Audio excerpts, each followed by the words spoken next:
First time مصالحت کرانے کی کہ وہ آپس میں مل بیٹھے. اگر وہ ہسبینڈ وائف ہیں, تنسیح نکاح کا کوئی کیس آ گیا ہے, خلا کا کیس آ گیا ہے, تو وہ کوشش کرتی ہے ان کی مصالحت کرانے کی. اگر کورٹ اس میں مصالحت میں ناکام ہو جاتی ہے تو پھر وہ ایشو فریم کرتی ہے, اور ایشو فریم کرنے کے بعد دونوں پارٹیز اپنی اپنی ایویڈنس لے کر آتے ہیں. ایشو فریم کرنے کا مطلب کنٹروورژن ان پلین, یعنی کہ جو بھی دونوں کے درمیان کنٹروورسی معاملات ہیں ان کو کورٹ جو ہے وہ ایشو لگاتی ہے, ان پر ان کو ڈیسائیڈ کرتی ہے. یعنی جو چیز پلینٹیف نے پروف کرنی ہوتی ہے وہ او پی پی کی شکل میں اونس پر پلینٹیف آئے گا, اور جو ڈیفینڈنٹ نے پروف کرنی ہوتی ہے او پی ڈی اونس پر ڈیفینڈنٹ کہلائے گا. خلا کے کیس کے علاوہ دیگر کسی بھی فیملی میٹر میں جب عدالت مصالحت پر ناکام ہو جاتی ہے تو پھر جو ایشو فریم کرنے کے بعد وہ دونوں پارٹیز سے ایویڈنس کلیکٹ کرتی ہے. ایویڈنس کلیکٹ کرنے کے بعد جو ہے وہ پہلے مدعی پارٹی اپنی ایویڈنس لے کر آتی ہے, اس میں جو ہے وہ اپنا بیان الفی وغیرہ پیش کرتے ہیں. بیان الفی گواہان کی طرف سے بھی سبمٹ کروائے جاتے ہیں, مدعیہ بھی یا مدعی سبمٹ کرواتا ہے, اور اس پر پھر جو دوسرے وکیل صاحب ہیں وہ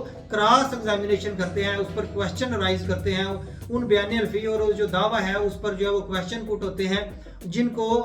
جو ہے وہ کمیشن کے تحت یا جج صاحب خود اپنی نگرانی میں نوٹ کر لیتے ہیں. پھر اسی طرح دوسری پارٹی یعنی مدعا اپنا ایویڈنس لے کر آتی ہے, وہ اسی طرح بیان الفی سبمٹ کرواتی ہے, اور ان کا جو کراس ورژن ہوتا ہے وہ مدعی کا جو وکیل صاحب ہوتے ہیں, مدعی کے وکیل صاحب یا مدعیہ کے جو وکیل صاحب ہوتے ہیں وہ ان سے کوشچن رائز کرتے ہیں.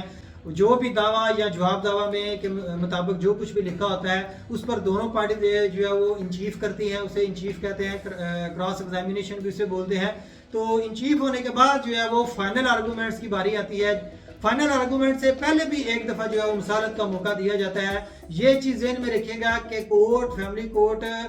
دونوں فریقین کو 2 دفعہ مصالحت کا موقع دیتی ہے. اگر دونوں دفعہ مصالحت ناکام ہو جائے تو پھر فائنل آرگومنٹ پر بات آ جاتی ہے, اور فائنل آرگومنٹ سننے کے بعد عدالت جو ہے وہ اپنا فیصلہ سناتی ہے, اور اس فیصلے کے خلاف پھر 30 دن کے اندر اندر اپیل دائر کی جا سکتی ہے. اپیل جو ہے وہ ہائر کورٹ میں دائر ہوگی, یعنی کہ اگر آپ کا کیس فیملی کورٹ میں ہے تو ڈسٹرکٹ کورٹ میں آپ کی اپیل ہوگی. اپیل کا فیصلہ چاہے مدعی کے فیصلے کے خلاف آئے یا مدعا علیہ کے فیصلے کے خلاف آئے, اس کی ریٹ پٹیشن دائر ہوتی ہے, اور اس اپیل کے خلاف آپ ہائی کورٹ میں جا سکتے ہیں. اگر اپیل کے فیصلے پہ دونوں پارٹیز ایگری ہو جاتی ہیں, یا جو کورٹ نے پہلے فیملی کورٹ نے فیصلہ بتا دیا اس پر ایگری ہو جاتی ہیں, تو پھر ایگزیکیوشن آف ڈگری کے لیے اجرا کورٹ میں جانا پڑتا ہے, ایگزیکیوٹیو کورٹ میں جانا پڑتا ہے. جو بھی پارٹی ہے, مدعی پارٹی ہے وہ جاتی ہے یا دوسری پارٹی جاتی ہے, وہ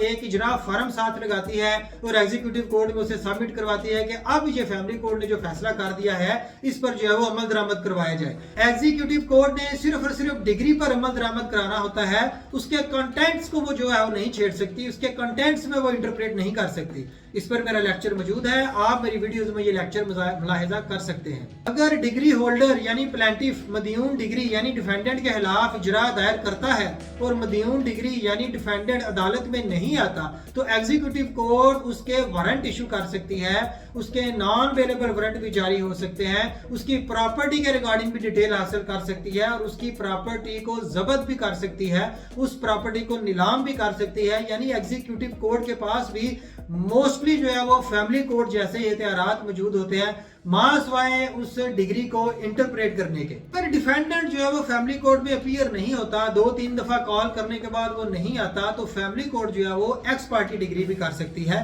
لیکن اگر ڈیفینڈنٹ 1 دفعہ اپیئر ہو جاتا ہے یا 2 دفعہ اپیئر ہو جاتا ہے, اس کے بعد اس کو ٹائم دیا جاتا ہے, موقع دیا جاتا ہے, 3-4 دفعہ اگر وہ اپنا ریٹن سٹیٹمنٹ جمع نہیں کرواتا تو پھر بھی جو ہے وہ فیملی کورٹ اس کے اگینسٹ ایکس پارٹی ڈگری کر سکتی ہے. اگر ڈیفینڈنٹ زیادہ ہے اور ان میں سے کوئی بھی اپیئر نہیں ہوتا اور family court x party degree کر دیتی ہے, اور بعد ودن 30 ڈیز جو ہے وہ